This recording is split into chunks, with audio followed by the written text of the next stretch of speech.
How to create a mask in Sony Vegas Pro. So all you have to do is go to your video, the very end of your video, click on this crop event pan.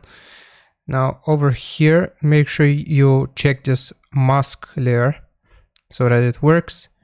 Then we want to select the very first keyframe right here, and then select whichever shape you want your mask to be in. For example, I want to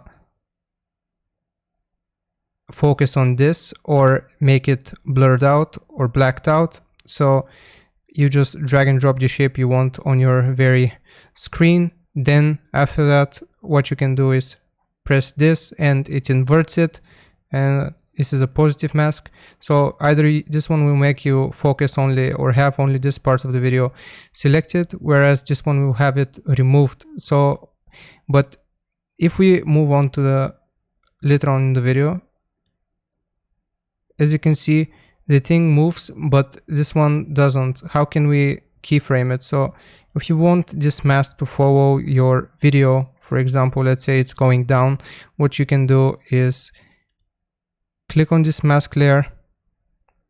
Sorry, it's really laggy. Click on this mask layer, click on add a new keyframe, and just move this down.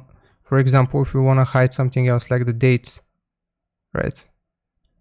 Okay. So now this should keyframe it and it should move. If we focus on this mask, as you can see, so you want to know how much it moves. So that is how you make a mask. It's very basic. You can play around with it a lot. You can make it a blurred effect. You can do anything. I have a tutorial on this. So that is the very basics. Those are the very basics of how you can create a mask in Sony Vegas.